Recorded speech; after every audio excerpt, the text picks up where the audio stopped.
There is an ancient story that appears again and again across cultures, epochs, and symbols.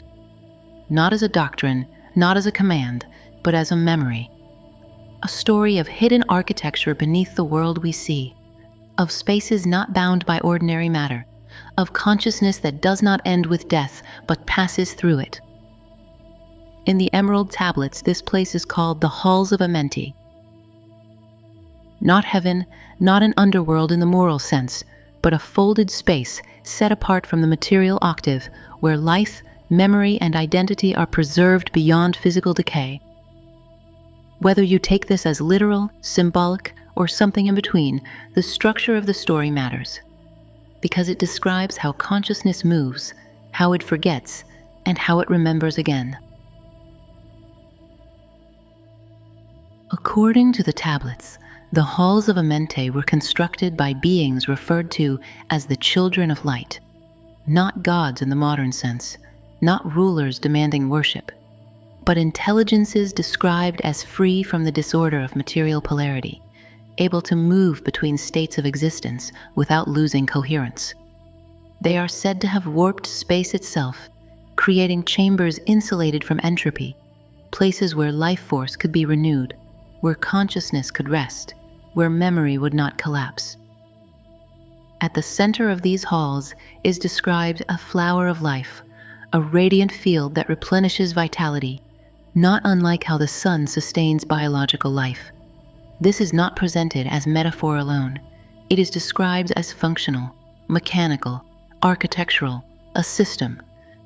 And within this system, souls do not vanish, they cycle.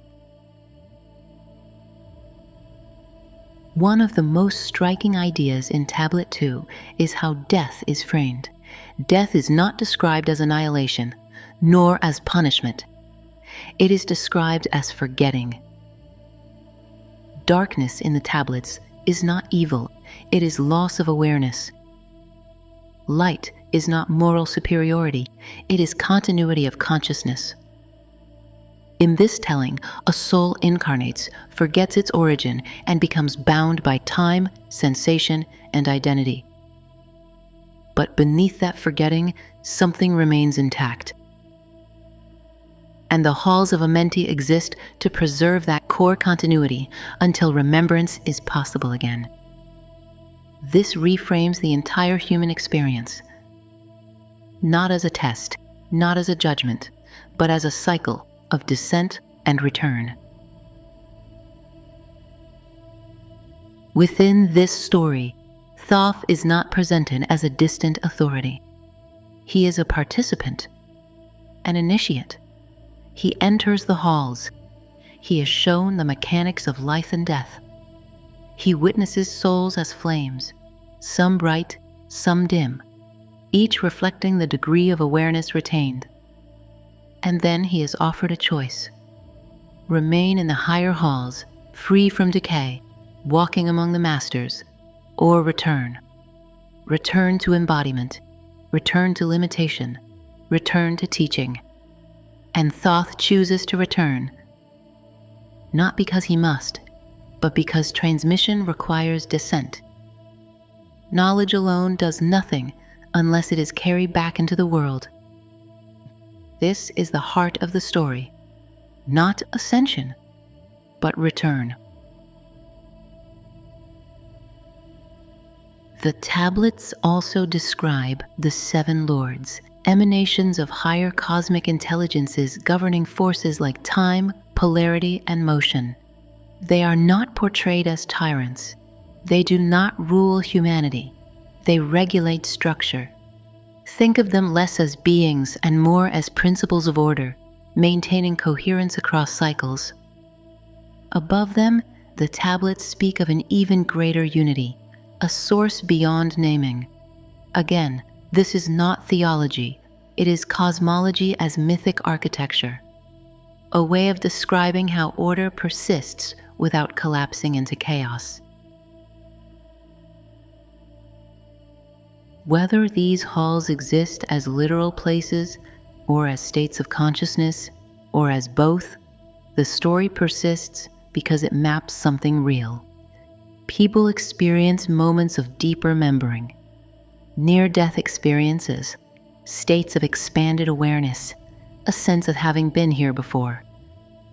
The tablets don't ask you to believe them. They simply say, "This is how it works," and you are free to test that against your own experience. Before we close, let's allow this to settle. You don't need to accept the story. You don't need to reject it. Just notice what it evokes. If it feels comfortable, let your attention rest on your breath. No effort, no correction. Just the rhythm that's already there. As you breathe in, notice where the body is holding. As you breathe out, allow it to soften without trying to change anything.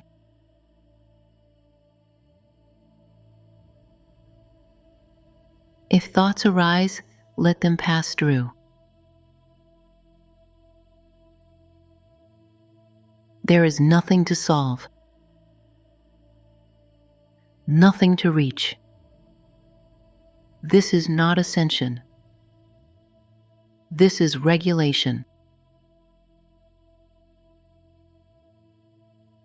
Notice how the system responds when nothing is demanded of it.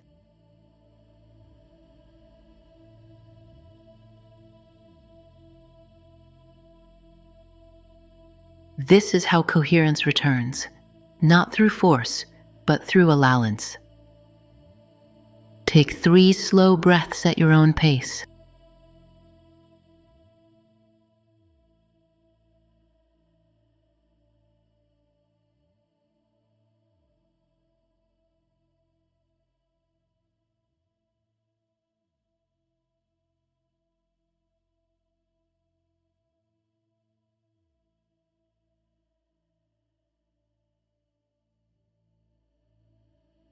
When you're ready, let your awareness widen again. Carry this steadiness with you. Memory doesn't arrive all at once. It returns when the system is quiet enough to receive it.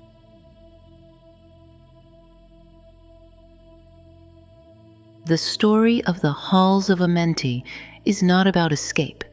It's about continuity, about remembering who you are without leaving the world behind. More will unfold when the timing is correct. Stay with the signal. We will continue.